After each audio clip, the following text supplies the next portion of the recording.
사무엘하 7장 18절에서 24절까지 말씀이 되겠습니다. 다윗 왕이 여호와 앞에 들어가 앉아서 이르되 주 여호와여 나는 누구이오며 내 집은 무엇이기에 나를 여기까지 이르게 하셨나이까?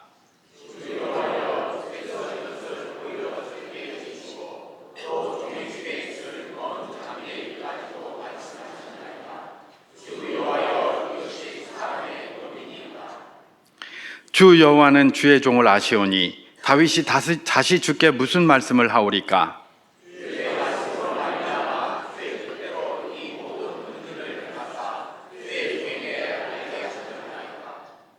그런즉 주 여호와여 이러므로 주는 위대하시니 이는 우리 귀로 들은 대로는 주와 같은 이가 없고 주 외에는 신이 없음이니이다.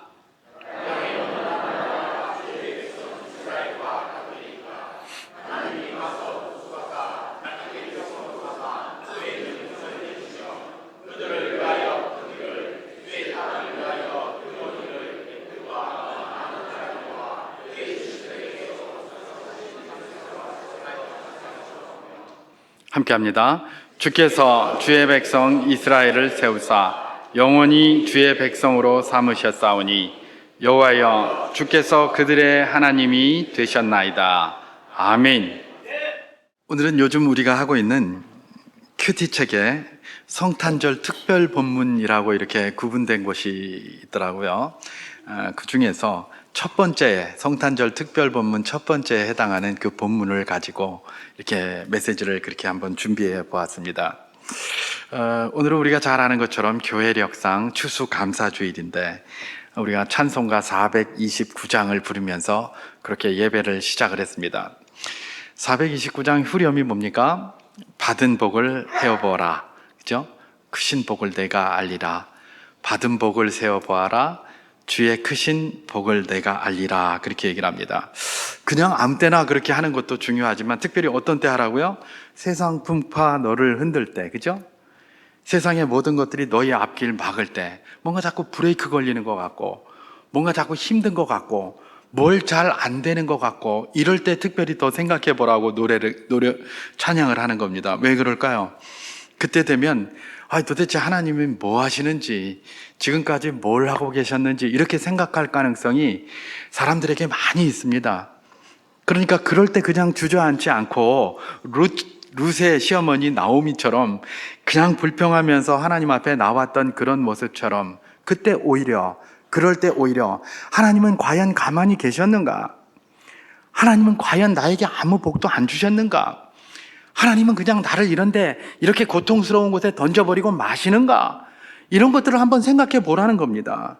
그래서 주께서 주신 복이 있나? 어떤 복이 있나? 자꾸 세어보라는 겁니다. 그래야 비로소 뭐가 된다는 거예요? 주께서 주신 복이 크다는 걸 알게 된다는 겁니다. 여러분, 지난 주일에도 제가 말씀드렸습니다마는 하나님의 역사는 눈에 잘 보이지 않습니다. 왜요? 너무 자연스러워서. 그래서 우리가 세어보지 않으면 이게 하나님이 해주신 건지 소위 내가 재수가 좋아서 된 건지 잘 모릅니다. 그러니까 이 하나님 앞에 마땅히 드려야 될 것들, 그런 것들을 드리지 못하게 될 경우가 굉장히 많은 것이죠. 그래서 우리 주님께서는 특별히 이 찬송가를 통해서 우리에게 뭐라고 도전을 하는 겁니까? 받은 복을 세어보라는 겁니다. 특별히 이런 감사주일 같은 때가 되면, 다른 날은 몰라도 특별히 이 감사주일 같은 때가 되면 내가 하나님 앞에 받은 복이 무엇인가를 한 주간 계속 생각해 보는 겁니다. 보고 나면 이 와중에도 또 그럴 때도 하나님이 나와 함께 하셨구나 라는 것을 깨닫게 되고 굉장히 크게 감사할 수 있다는 것입니다. 그런데 이 찬송이 그러면 결국 우리에게 암시하는 바는 무엇입니까? 하나님이 주신 복이 있는데 그걸 잘 세워보지 않기 때문에 우리가 주신 복을 누리지 못하고 산다는 것 아니겠습니까? 그죠? 만약에 그걸 세워봤다면 이게 주님이 주신 복이구나라는 걸 깨닫게 되고 그러면 그 주신 복을 누리면서 살 텐데 세워보지를 않는 겁니다. 세워보지를 않으니까 그냥 이러라 저러라 하고 그렇게 세월이 가고 하나님이 주신 복은 여기에 많이 있는데 어떻게 한다고요? 그 복이 복인 줄 몰라서 누리지 못하고 그냥 그렇게 세월이 흘러가게 되는 것입니다. 인간은 망각의 존재이기 때문에 세워보지 않으려고 하면 그것이 하나님이 주신 것인지 또 그것이 복인지조차도 잘 모를 때가 굉장히 많습니다. 내가 굉장한 위기에 있어서 어떤 특별한 경험을 했을 때는 할렐루야! 라고 하면서 그렇게 하다가도 조금 지나면 다 잊어버리고 언제 그랬냐는 듯이 이렇게 살아가고 있는 것이 망각의 존재인 우리의 연약함 아니겠습니까? 그렇기 때문에 하나님이 주신 복이 복되고 하나님이 주신 복을 진정으로 우리에게 누리기 위해서는 뭘 해야 된다? 이런 받은 복을 세워보면서 또 해야 될 많은 일들이 또 그렇게 있는 것 아니겠습니까? 그렇습니다. 그래서 저는 오늘 본문의 말씀을 중심으로 해서 하나님이 주신 복을 받는 것도 중요합니다. 근데 복만 많이 받으면 뭐합니까? 누리지 못하면 아무것도 아니지 않습니까? 그죠? 그러니까 하나님이 주신 복이 굉장히 많은데 그 많은 복을 받고 그 받은 복을 누리기 위하여 우리가 어떤 자세가 필요한가를 특별히 이 감사주의를 맞아서 여러분과 함께 잠시 은혜를 나눠보기를 원하는 것입니다. 자, 그렇다면은 받은 복을 어떻게 누리게 되는가? 다양한 방법으로 우리가 누릴 수가 있겠죠. 그런데 오늘은 특별히 감사주일이니까 뭡니까? 그 여러 가지 중에서 어쩌면 가장 중요하다고 말할 수 있는 그 한 가지에 집중해 보는 것입니다. 바로 뭡니까? 감사라는 것입니다. 여러분, 우리 삶에 감사가 있을 때에 받은 복이 복이 됩니다. 감사가 없으면요, 받은 복이 복이 되지 않아요. 복이 없는 거 아닙니다. 복이 없는 거 아니에요. 감사가 없으면 그 받은 복을 복인지도 모르고 누리지도 못하는 거예요. 그래서 감사를 해야 되는 겁니다. 여러분, 받은 복에 대한 누림은 어디서 온다고요? 다양한 방법이 있을 수 있겠지만 그 중에 가장 중요한 것을 하나 꼽으라고 한다면 그것이 감사다라는 것을 우리가 잊지 말아야 된다는 것입니다. 복이 없어서 복이 아닙니다. 누리지 못하는 게 아닙니다. 복을 받았지만 감사하지 못해서 그 복을 누리지 못한다라는 사실이 우리 머리를 떠나지 말아야 되는 것입니다. 그래서 뭡니까? 감사절기를 만들어 놓은 것 아니겠습니까? 기억하라고 말입니다. 예전에 있었던 이야기를 한번 해보겠습니다. 아마 여러분들도 특히 어르신들은 다 아시는 그런 이야기일 것입니다. 저 위쪽 지방에서 많이 들었던 그런 내용인데요. 우스갯소리입니다. 우스갯소리. 무슨 소리가? 어떤 거지가 하나 한강 다리 밑에 살았습니다.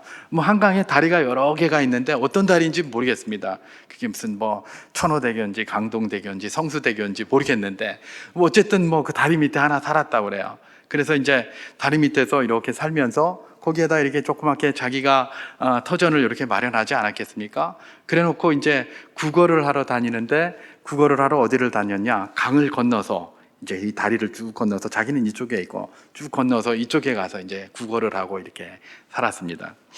그런데 이 거지가 항상 감사하는 게 하나 있었죠. 왜냐하면 자기에게는 국어를 할 때 쓰는 양철통이 하나 있었습니다. 양철통.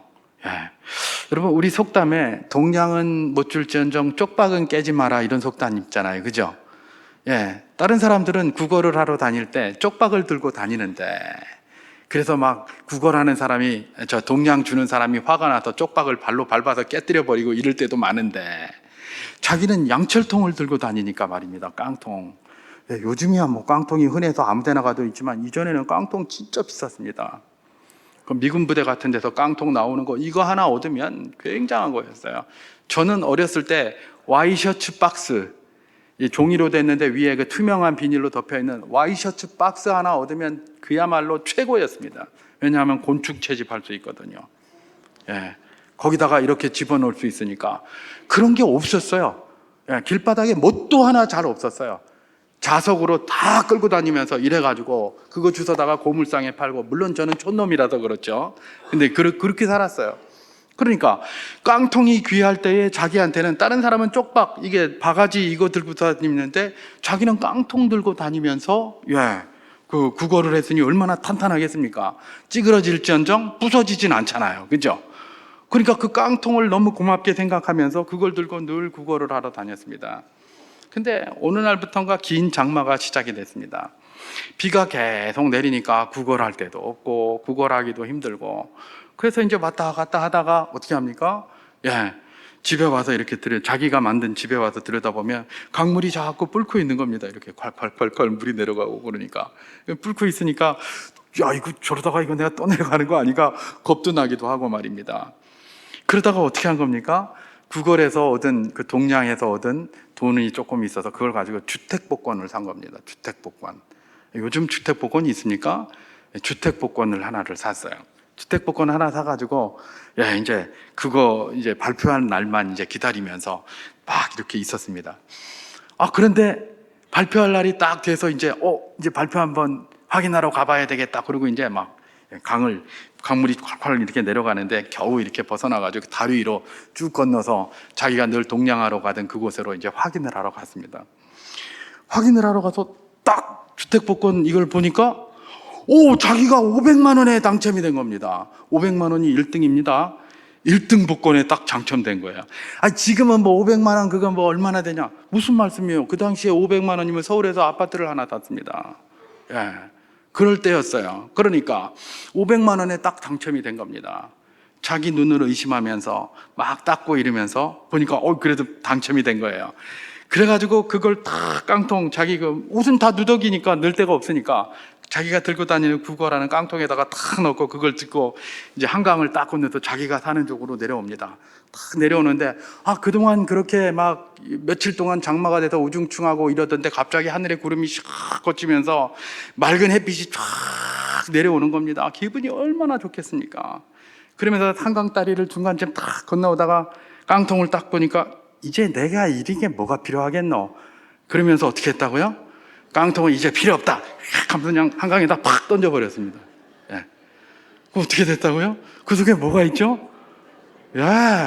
주택복권 500만 원짜리가 거기 들었는데 이게 그냥 평소 같으면 그냥 거기서 뛰어내려서라도 헤엄을 쳐서라도 찾아갈 텐데 홍수가 나가지고 물이 콸콸 흘러갔는지 어디 갔는지 보이지도 않고 말입니다. 완전히 망한 거죠. 여러분 이런 이야기 안 들어보셨습니까? 이전에 이런 이야기가 있었어요. 제가 조금 각색하기는 했습니다만은 이런 이야기가 있었다는 겁니다. 여러분 이 사람이 문제가 뭐였을까요? 그래도 그 깡통이 그동안 자기에게 해준 게 많잖아요. 그러면 그래 내 이 깡통 네 때문에 지금까지 살았다. 그래 내가 다른 건 뭐 다 이거 필요 없어서 버리더라도 이 깡통은 그래도 내가 보존해야 되겠다. 이랬었으면 얼마나 좋았겠습니까? 자기가 그동안 자기에게 베풀어 주신 그 베풀어 주신이 아니라 베풀어 준 깡통의 은혜를 잊어버린 겁니다. 그냥. 그러니까 니까지 거는 이제는 필요 없다. 그냥 더 큰 게 있으니까 그러면서 가서 버렸던 것이죠. 여러분 자기가 뭐예요? 복을 누리려면 뭘 해야 된다? 감사할 줄 알아야 돼요. 그것이 비록 깡통이라고 할지라도 말입니다. 그 깡통이 있어서 지금까지 쪽박 안 깨지고 동양을 해먹었으니까, 그래서 그것 때문에 복권도 하나 살 수 있었으니까 고맙게 생각해야 되는데 어떻게 했다고요? 이제 너희는 더 이상 필요 없다고 휙 내던져버린 것이죠. 그러는 바람에 뭐가 된 거다? 자기는 아무것도 없는, 이제는 그 깡통까지 잊어버린, 그야말로 그런 신세로 전락하고 말았다는 것이 바로 그것 아니겠습니까? 그렇습니다. 여러분 복이 있고 복을 누리기 위해서는 어떻게 해야 됩니까? 감사해야 합니다. 우리의 삶의 어떤 상황 가운데서도 감사가 입에서 떨어지지 말아야 합니다. 그게 바로 뭡니까? 우리가 받은 복이 비록 작다고 생각될지라도 그 복을 누릴 수 있는 유일한 기회라는 사실을 우리는 잊지 말아야 한다는 것입니다. 오늘 본문은 여러분이 보는 것처럼 성경에 다윗의 기도라고 이렇게 부제가 붙어 있는 겁니다. 이 다윗의 기도라고 부제가 붙어 있는 것 중에서 일부를 제가 오늘 이렇게 본문으로 잡았는데요. 그게 이제 성탄절 특별 본문 첫째 본문 중에 일부이기도 합니다만은 어쨌든 요걸 제가 이렇게 잡았습니다만은 여기에 보면 다윗이 하나님 앞에 감사를 드리는 감사 기도의 내용이 나와 있습니다. 여러분 사실 성경을 이렇게 들여다보면 다윗은 진짜 복 많이 받은 사람입니다. 다윗은 진짜 복을 많이 받았을 뿐만 아니라 그 복을 너무 많이 누린 사람이에요. 다윗은 복만 받은 것에 그치지 않았습니다. 받은 복을 철저하게 최대한 누리고 살았던 사람이 누굽니까? 바로 다윗이라는 겁니다. 사실 그가 누렸다는 복이 뭐 항상 좋은 건 아니었잖아요. 인생에 굴곡이 많았습니다. 아들들이 여러 명이 있었는데 이 아들들이 아버지 죽이고 지가 왕이 되겠다고 한 일이 얼마나 많습니까? 그래서 아들한테 쫓겨가지고 요단강 건너가고 거기에서 그냥 울고 그 완전 망신당하고 그런 일도 있었고요. 뭐 여러 가지 일들이 막 보통이 아니고, 그리고 또 이 뭐 여러 가지 일들을 그것도 뭐 뭡니까 그 다양한 갈등들 이런 것 때문에 굉장히 인생의 굴곡도 많았던 사람이 누구예요? 다윗이에요. 근데 다윗이 만년에 고백하는 게 뭡니까? 시편 23편에 여호와는 나의 목자시니 내가 부족함이 없으리로다, 이렇게 고백했어요. 왜 부족함이 없겠습니까? 그가 왕이라서요? 아니요. 아까 제가 말씀드렸잖아요. 왕자들이 반란을 일으켜서 아버지 죽이고 지가 그 자리에 올려가려고 해서 얼마나 망신을 많이 당했습니까? 하나님 앞에 부끄러워가지고 말입니다, 머리도 못 쳐들고 이러고 가다가 옆에서 바울임에서 그 사람들이 막 비웃고 하는 그 시므이라는 자가 욕하고 하는 소리도 듣고 그 창피해서도 머리 숙이고 가고 그렇게 했던 사람이에요. 인생의 굴곡이 굉장히 많았고 부족함도 많았어요. 복도 많이 받았어요. 근데 복도 많이 누렸어요. 그랬기 때문에 뭐예요? 그런 굴곡이 많았음에도 여호와는 나의 목자시니 내게 부족함이 없으리로다, 그렇게 고백할 수 있었던 겁니다. 거기서 끝입니까? 내가 사망의 음침한 골짜기로 다닐지라도 두려워하지 않을 것은 주의 지팡이와 막대기가 나를 안위하시나이다. 인생의 굴곡 중에 사망의 음침한 골짜기를 걸을 때가 한두 번이 아니었습니다. 그럼에도 불구하고 다윗은 뭐라고 고백합니까? 주의 지팡이와 막대기가 나를 안위하여 주셔서 내가 부족함이 없었습니다. 그렇게 고백을 하는 것이죠. 다윗은 복을 많이 받은 사람이었는데, 특별히 그 복을 많이 누린 사람입니다. 어떻게 누렸습니까? 감사하기 때문에 그렇게 복을 누렸다는 것이죠. 오늘 본문이 바로 다윗이 범사에 감사하는 사람이었음을 보여주는 중요한 그런 본문 중에 하나입니다. 오늘 본문은 이제 그 배경이 이렇게 있는데요. 그 배경을 제가 잠깐 한번 설명을 한 다음에 본문으로 본격적으로 들어가도록 하겠습니다. 다윗이 왕이 되고 이제 주변에 여러 위협들을 다 이렇게 평정을 했습니다. 평정을 하고 이제 나라가 안정 상태에 딱 들어가게 된 것이죠. 안정 상태에 딱 들어가서 자기 왕궁도 짓고, 그러고 나서 딱 안정 상태에 들어가서 가만히 생각해 보니까 갑자기 여호와의 궤가 있는 성막이 보이는 겁니다. 성막이 딱 보이니까 이 다윗의 마음이 갑자기 괴로워지는 겁니다. 왜 괴로워지느냐? 하나님께서 나를 이렇게 편안하게 하시고 이렇게 백향목궁, 이렇게 멋진 궁에서 거하게 하셨는데 우리 하나님은 아직도 천막 가운데 계시는구나. 저렇게 두면 되겠나? 안 되겠다. 이런 마음이 갑자기 딱 생긴 겁니다. 생기자마자 다윗은 어떻게 합니까? 바로 진행을 하죠. 이게 생긴 걸 갖다 되겠나? 그랬다가 하루만 지나면 뭐 할 수 없지, 이렇게 될 가능성이 높아요. 그런데 다윗은 그러는 사람이 아니었어요. 생각 딱 나자마자 바로 그걸 진행하기 위해서 그 당시 나단 선지자를 부릅니다.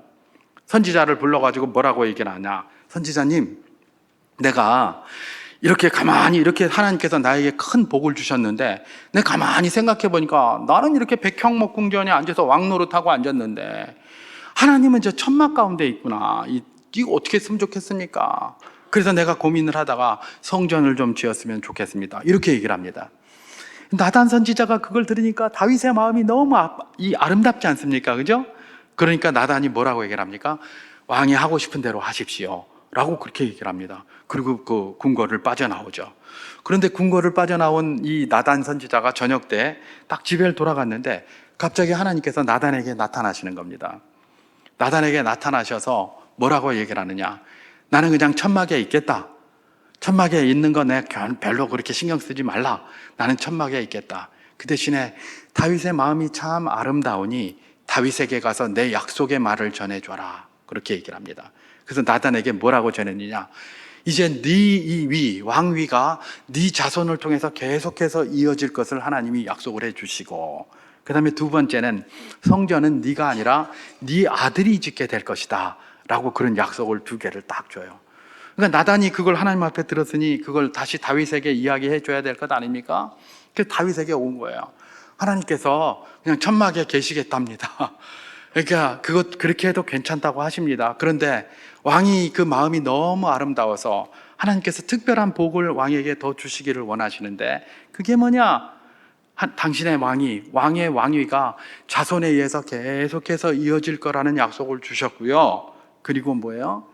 이 성전은 왕의 아들이 지을 것이라고 약속을 주셨습니다. 그렇게 이야기를 했어요.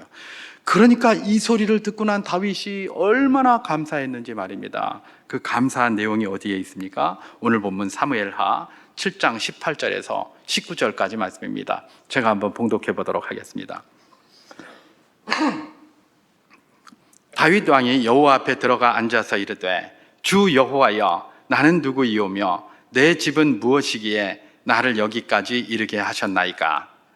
주 여호와여, 주께서 이것을 오히려 적게 여기시고 또 종이 집에 있을 먼 장래의 일까지도 말씀해 주셨나이다.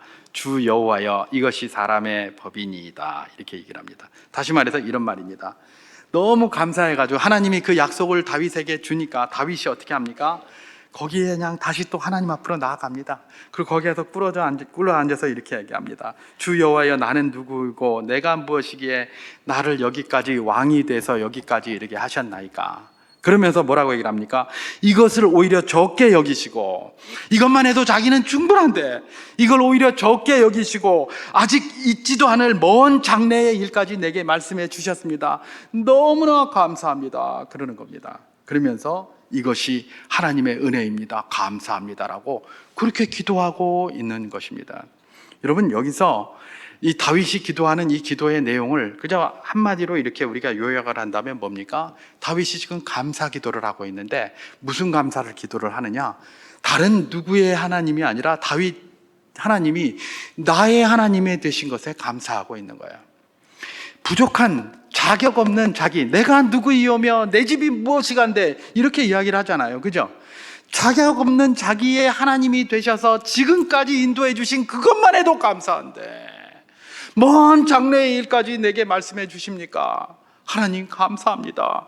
그러고 있는 겁니다. 지금 다윗의 감사는 뭐라고요?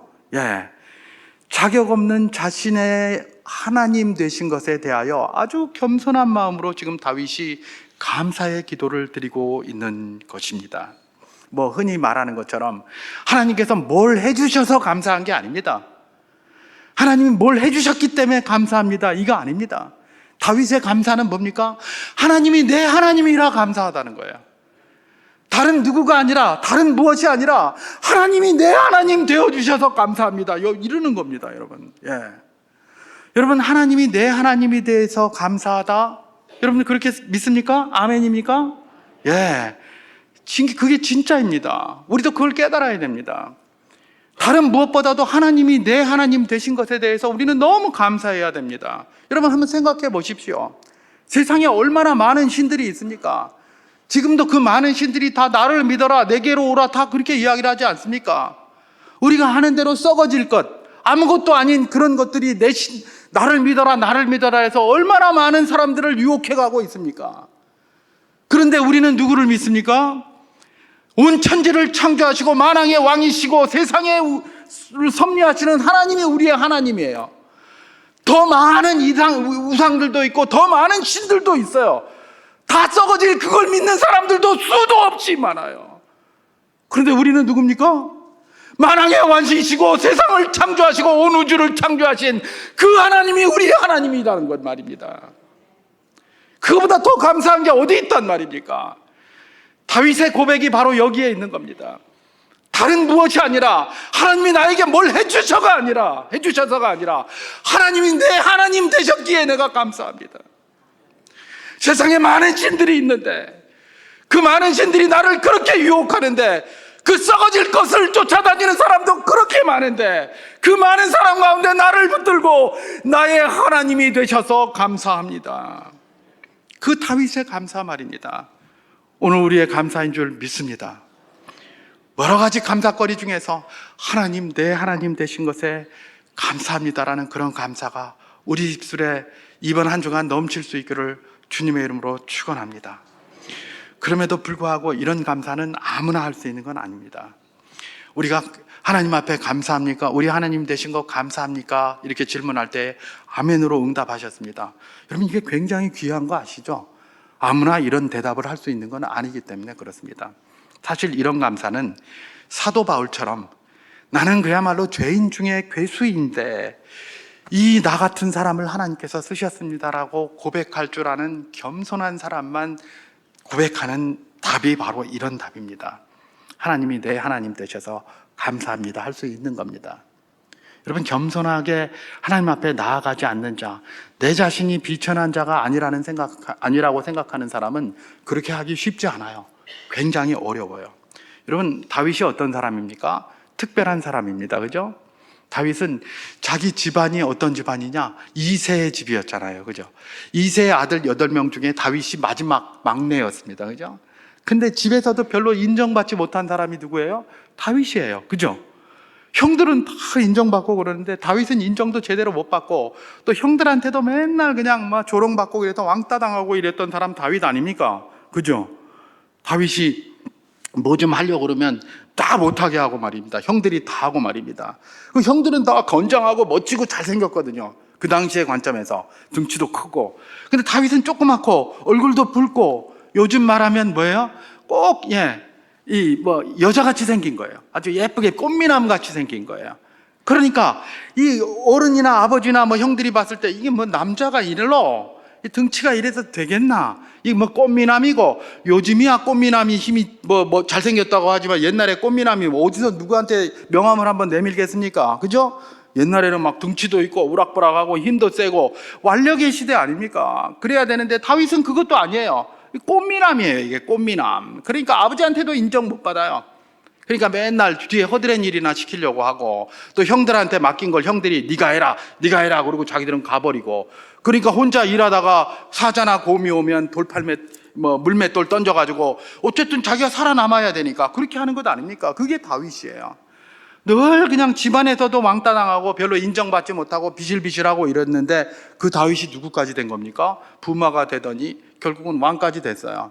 뭐예요? 다윗은 자수성가한 사람이에요. 자수성가한 사람.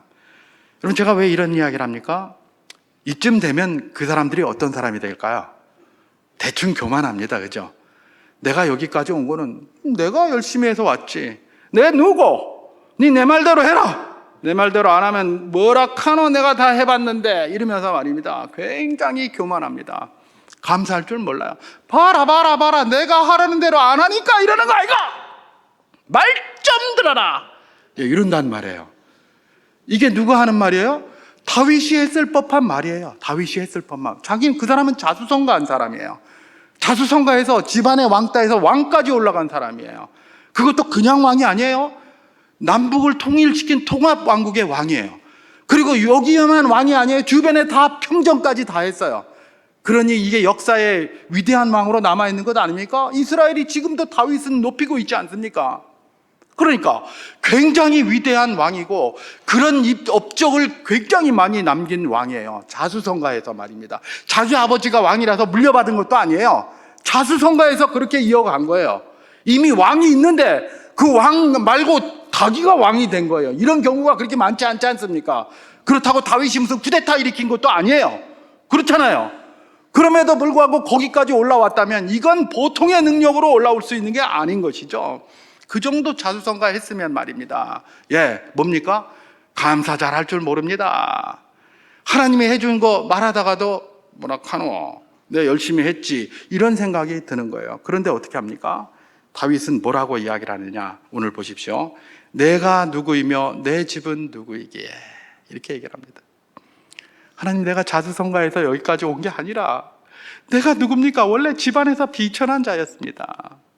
그럼 내 집이 뭡니까? 이세라는 듣보잡 같은 그런 집에 살고 있었던 사람입니다.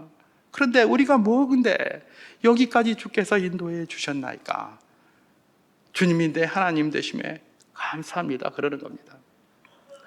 내가 잘났다고 생각하고 내가 그냥 뭘 다 해냈다고 생각하면 감사가 안 나옵니다. 특히 자수성가하면 그래요. 자수성가하면 다윗과 같은 사람이 그래요. 그런데 다윗은 지금 그와는 반대로 뭘 하고 있다? 나는 아무것도 아닙니다. 나는 아무것도 아닙니다. 아무것도 아닙니다.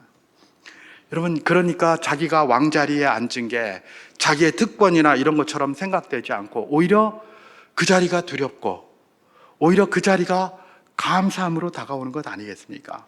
그러니까 하나님 앞에 끊임없이 감사를 드리는 것입니다. 그래서 우리 주님께서 항상 우리에게 말씀하시는 것이 무엇입니까? 너희는 감사하는 사람이 되어라. 항상 기뻐하라. 쉬지 말고 기도하라. 범사에 감사하라. 이렇게 이야기하면서 자꾸 감사를 말하면서 우리에게 뭘 요구하십니까? 겸손하라고 요구하시잖아요. 겸손하라. 겸손해야 감사할 수 있습니다. 주님이 내 하나님 되셔서 감사합니다라고 우리가 고백을 합니까? 겸손한 사람이 할 수 있는 일입니다. 겸손하지 않은 사람은 이런 거 할 수 없어요. 그래서 주님은 기속적으로 겸손하라고 하는 것 아니겠습니까? 여러분, 우리가 종종 원망과 불평도 하게 됩니다. 그런데 원망과 불평할 때에 우리 마음 상태를 한번 가만히 생각해 보십시오. 가만히 생각해 보십시오. 뭐 다른 생각할 필요 없습니다. 자기 자신을 생각하면 됩니다. 우리가 원망과 불평이 언제 나오게 되죠? 내가 막 그렇게 하는 게 당연하라고 했을 때 원망, 불평이 나올까요? 안 나올까요? 안 나오죠? 안 나와요. 이전에 제가, 요즘은 뭐 그렇게 하지 않습니다만은, 요즘 그러다가 큰일 나겠죠. 이전 이야기입니다. 고등학교 2학년 때 기숙사 생활을 했습니다. 그런데 거기에는 이제 외출을 나갔다가 저녁 6시까지 무조건 정문 안으로 들어와야 됩니다. 그렇지 않으면 미기 처리가 돼요. 그럼 미기 처리가 되면 이거는 이제 안 되는 거죠. 그게 규정에 미기라는 게 안 되게 돼 있어요.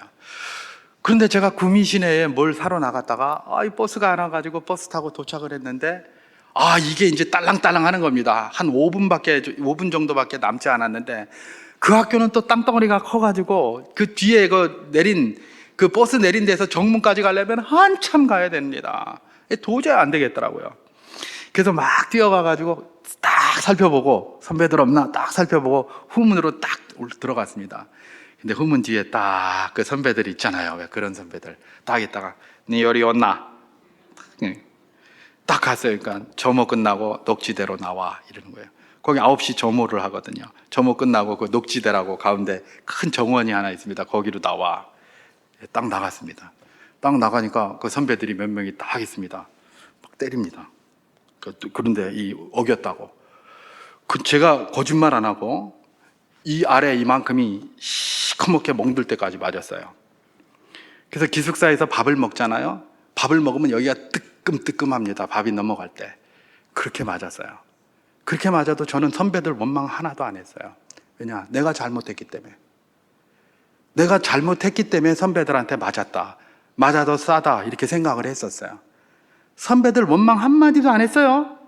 왜냐하면 앞문으로 가야 되는데 뒷문으로 갔기 때문에 저는 그렇게 생각했어요. 요즘은 뭐 큰일 나죠, 그랬다가는. 근데 저는 그랬어요. 그래서 그 선배들에 대한 원망이 요만큼도 없었어요. 이거 하나님 앞에 진실입니다. 제가 뭘 이야기를 하는 겁니까? 우리가 왜 불평이 자꾸 나오고 왜 원망이 나옵니까? 나는 이 정도 대우받을 사람이 아닌데 이렇게밖에 안 해줍니까, 하나님? 여기서부터 출발되는 겁니다. 불평과 원망은 나는 이 정도는 아닌데, 나는 이렇게 충분히 자격이 되는 것 같은데 왜 그 자격에 맞게 나를 안 대해주십니까? 이러니까 자꾸 불평과 원망이 나오는 거예요. 그러나 우리 옛날에 우리 어르신들 늘 자기 뭐 힘든 거 있고 어려운 일이 생기면 뭐라고 얘기를 하십니까? 다 내 팔자지 뭐 이러잖아요. 내가 원래 그래서 그렇지. 그러면 그분들은 별로 원망 안 해요. 한숨은 푹푹 쉬어도. 그렇지 않습니까? 이게 다 내 팔자인걸. 이게 다 내 탓인걸. 이게 다 내 문제인걸. 누구를 원망하겠노? 왜 이러는 거예요? 겸손한 자가 뭘 하는 겁니까? 감사할 줄 아는 거예요. 겸손하지 못하면 감사할 줄 모릅니다. 불평과 원망해요. 왜냐? 나는 이런 자격이 있는데, 이 정도쯤 되는데 왜 그런 것에 걸맞는 그런 은혜를 주시지 않고, 그런 복을 주시지 않고, 그런 것들을 주시지 않습니까? 이렇게 생각을 하는 것이죠. 가만히 생각해 보십시오. 내가 불평할 때 왜 불평하는지. 내가 이 정도는 아닌데 왜 나를 이렇게밖에 안 하노? 여기서부터 출발합니다. 하나님 우리에게 겸손하라고 하셨습니까? 이유가 뭐겠습니까? 감사하는 사람이 되려는 겁니다. 그래야 뭐가 된다? 하나님이 주신 복이 많은데 비로소 그때서야 하나님이 주신 복이 이것도 있구나 저것도 있구나 눈에 보이고 그 복을 비로소 누릴 수 있기 때문에 그렇습니다. 감사는 그저 뭐 다른 것이 아닙니다. 하나님이 우리에게 주신 복이 많은데 그거 발견할 수 있는 눈을 주는 것이고, 발견한 그것을 누리게 할 수 있는 누림을 주는 게 뭐다? 감사다라는 사실을 잊지 말아야 됩니다. 여러분, 지금 우리가 여전히 어려움 가운데 있을 수 있습니다. 실패가 여전합니다. 그러나 실패 속에서 나는 아직 무너지지 않았잖아요. 그죠? 그 다음에 질병도 과거에도 있었고, 지금도 질병 가운데서 고생하고 시달리고 있을 수도 있습니다. 근데 아직은 내가 그 질병에서 쓰러지지 않았잖아요. 그죠? 그리고 또 뭡니까? 여러 문제도 여전합니다. 그러나 내가 그 문제 때문에 지금까지 그래도 여기까지 버텨오고 있는 것 아닙니까? 감사하십시오. 감사하십시오. 그러면 그 감사가 주는 복을 누리게 될 줄 믿습니다. 그것이 바로 이 말씀이 우리에게 주는 도전입니다. 하나만 더 살피면, 다윗은 하나님이 자기 하나님 되심을 그렇게 감사했을 뿐만 아니라 하나님이 자기 민족의 하나님 되심을 가지고 또 그렇게 감사를 했습니다. 제가 오늘 본문 사무엘하 7장 23절에서 24절 말씀을 한번 봉독해 보도록 하겠습니다. 땅에 어느 한 나라가 주의 백성 이스라엘과 같으리이까? 하나님이 가서 구속하사 자기 백성으로 삼아 주의 명성을 내시며 그들을 위하여 큰 일을, 주의 땅을 위하여 두려운 일을 애굽과 많은 나라들과 그의 신들에게서 구속하신 백성 앞에서 행하셨사오며, 주께서 주의 백성 이스라엘을 세우사 영원히 주의 백성으로 삼으셨사오니 여호와여 주께서 그들의 하나님이 되셨나이다. 그렇게 기도합니다. 다윗은 하나님이 자기와 자기 집안의 하나님이 되셔서 감사하고, 지금 또 무슨 감사를 하고 있는 겁니까? 이 이스라엘 민족이 하나님이 되셔서 감사합니다. 이루고 있는 겁니다. 예. 여러분, 왕이 이렇게 겸손하게 하나님 앞에 나아가서 하나님이 이 이스라엘 민족의 하나님 되셔서 감사합니다, 이렇게 기도하는 그 나라, 하나님 가만히 계시겠습니까? 그 나라를 복되게 하지 않겠습니까? 실제로 다윗의 시대에 이스라엘이 최고 복된 나라였습니다. 솔로몬의 시대가 최고 부강했다면 그때는 저물어 가는 시대였고, 다윗의 시대는 그때보다는 좀 작았지만 성장하는 시대였고, 미래가 있는 시대였고, 비전이 있는 시대였습니다. 여러분, 이전에 우리나라가 성장할 때하고 지금 있을 때하고 다른 점이 있겠습니까? 여기 우리 청년들이 있습니다만 이전에는 비전이 있었어요. 하면 된다, 해보자, 우리도 열심히 하면 뭔가 미래가 있지, 이러고 나가니까 힘이 있어요. 근데 시간이 가면 갈수록 지금은 도대체 뭘 해야 되겠노? 해봐도 안 되네. 해도 그래도 해야 됩니다. 그래도 해야 됩니다. 그것 이상과는 다른 방법이 없어요. 그래도 해야 돼요. 그러나 자꾸 뒤로 쇠퇴하고 찌그러지고 있고 이러니까 삶이나 이런 건 훨씬 더 좋아졌는지 모르겠는데 사람이 희망이 자꾸 없어져요. 희망이 없어져요. 다윗의 시대는 어떤 시대였습니까? 희망이 넘치던 시대였습니다. 하나님이 자기 나라의 하나님 되심을 왕이 기뻐하고 왕이 박수치고 왕이 감사하고 있으니 하나님이 가만히 계시겠습니까? 예. 아니 뭐 다윗은 왕이니까 뭐 그랬겠지, 우리하고 뭔 상관이고 우리는 왕도 아닌데, 혹시 그렇게 생각하십니까?